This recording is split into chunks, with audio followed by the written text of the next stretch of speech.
पाकिस्तान तहरीक इंसाफ के साबिक और मौजूदा रहनुमाओं में रवाबित का आगाज हो चुका है। फवाद चौधरी ने राबतों की तस्दीक करते हुए कहा कि शाह महमूद कुरैशी, असद उमर, हम्माद अजहर, फरूख हबीब से बातचीत हुई है। उन्होंने पीटीएम हुकूमत को मुल्क में बेयकीनी का जिम्मेदार करार दिया और 9 मई के वाक़यात की एक बार फिर मसम्मत की।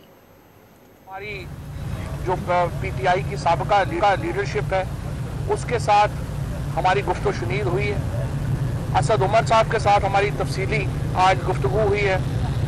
उसके साथ साथ हमने राब्ता किया है परवेज़ खटक साहब से, असद कैसर साहब से, अली जैदी साहब से, हम्माद अजहर साहब से, फरूख हबीब साहब से, शहजाद वसीम साहब से, तमाम ही जो लीडरशिप है उससे हमने राब्ता किया। आतिफ खान साहब से, शहराम तरकई, ये तमाम लोग जो हैं इनसे हमने राब्ते किए हैं। और अब से कुछ देर पहले शाह महमूद कुरैशी साहब से हम यहाँ मिलने आए हैं और शाह महमूद कुरैशी साहब से भी एक तफसीली गुफ्तगू जो है वो हमारी हुई है।